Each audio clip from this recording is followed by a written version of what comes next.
ուրեմն ես ասեմ, թե դուք որպեսզի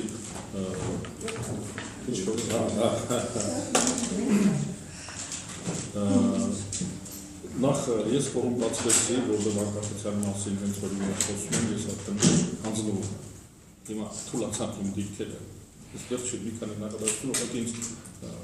զինաթափեցին, ես բանը տեխնիկան է, բանավեճի տեխնիկան կիրառվեցին, այսինքն հնարանք է կիրառվել նկատմամբ, հիմա ես ավելի մեր խոսեմ։ Կուսակցությունները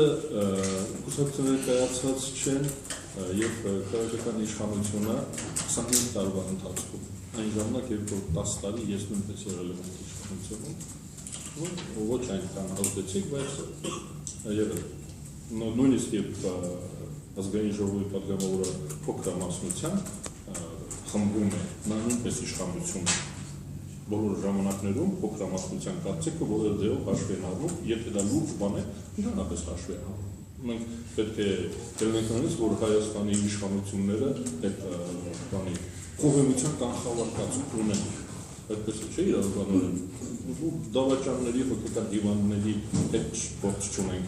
Ուրեմն այդ մարդիկ հաշվի առնում են, այո, հաշվի առնում են փոքրամասնության կարծիքը։ Հիմա չի լուծվել, կարծում եմ, որ հատուկ նպատակով, որպեսզի չկայանա քաղաքական կյանքը Հայաստանի Հանրապետությունում, եւ դա ոչ միայն Հայաստանի Հանրապետության քաղաքացիների բանն է, ծրագիրն է, այլ մեզ պարտադրված է, որպես կիսանկախ պետություն, մետրոպոլիան, ովքեր որ կասկածում են ուսել հիմնացողները կարող են հետևել դրանք, մեզ համարում են ոչ լիարժեք, մեր երկրի համարում են ոչ լիարժեք պետություն։ Պետականություն, այո, ռեզերվացիայի բանի կարգավի, ուրեմն հենց որ Հայաստանում կայանա քաղաքական կյանքը, իսկ դա անպայման քաղաքական կուսակցությունների միջոցով է ապրում։ Ուրեմն Հայաստանի կարգավիճակը կփոխվի, այսինքն պատճառը դա է։ Մենք դա գիտենք, որ քաղաքական կուսակցությունները պետք է լինեն քաղաքական, այսինքն կան դա ունի քարտեզ են ասում հիմա դրա։ Այսինքն այդ արահետ կա, որով որ գնալով հասարակությունը ձևավորում է քաղաքական կուսակցություն։ Դա քաղաքական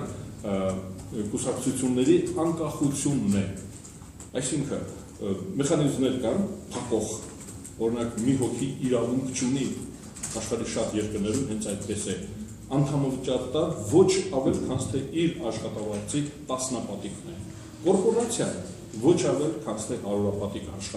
աշխատավարձի։ Ու դրանք բոլորը դեկլարացիայով։ Այսինքն եթե այդպես է լինում, քաղաքական կուսակցությունը ֆինանսապես ազատվում է օլիգարխներից կամ մեծահարուստներից կամ հանցագործ կազմակերպություններից, այդպիսի կազմակերպություններ կան, որոնք որ իրենց իշխանությունում իրենց ներկայացուցիչները ուզում են ունենալ, ուրեմն սահմանափակում է։ Երկրորդը պարտադիր պետք է լինի գրանցումը կուսակցությունների տեղական ինքնակառավարման մարմիններում, այսինքն առնվազն 2/3-ը ընտրական տեղամասերի պետք է զբաղեցված լինի այդ քաղաքական կուսակցության ներկայացուցիչներով։ Եթե նա դա չի ապահովում, ուրեմն դա հասարակական կազմակերպություն է, այսինքն ընդարձակման խնդիր է դրվում։ Քաղաքական կուսակցությունը, եթե 2/3-ում տեղական ընտրամասերի չունի իր մասնաճյուղը, ուրեմն նա չի կարող համապետական ընտրություններին մասնակցել։ Դա թույլ է տալիս, որպեսզի քաղաքական փոքր կուսակցությունները միավորվեն,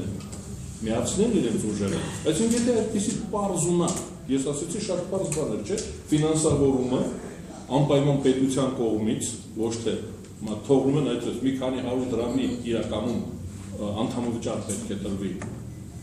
Եվ բոլոր նրանք, ովքեր որ խախտում են, հենց ֆինանսական խախտման վրա բռնվեցին, իսկ հարկային ոստիկանությունը դրան պետք է հետևի, փակվում է կուսակցությունը։ Դա օրենք կլինի լեգիտիմ, մենք էլ կմնանք, որ խախտում են, ինչ որ մեկը իր բենզինով արշավ է կազմակերպել, ուրեմն պետք է փակվի այդ կուսակցությունը։ Եվ ընդարձակումը, որ բոլոր մասնակցողը, բոլոր հնարավոր հանրապետության ամբողջ տարածքում կուսակցություն ունենա իր մասնակցությունը։ Եթե այդպիսի օրենք ընդունվի,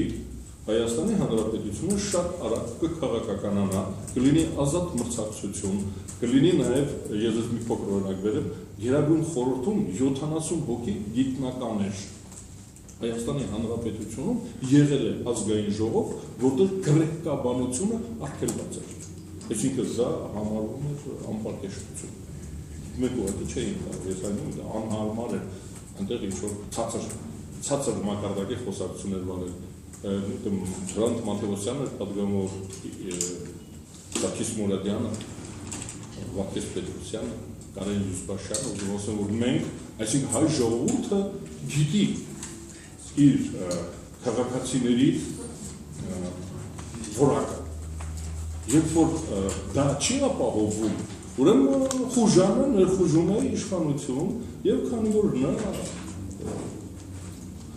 քաղաքակրթական մակարդակը դա է, որակը ընդունում է իշխանության եւ հետեւաբար խոտ է լինում, որի հետևանքով Հայաստանի հայ ժողովուրդը, Հայաստանի քաղաքացիները ասում են մոտավորապես 50% բնակչության աղքատության մեջ է ապրում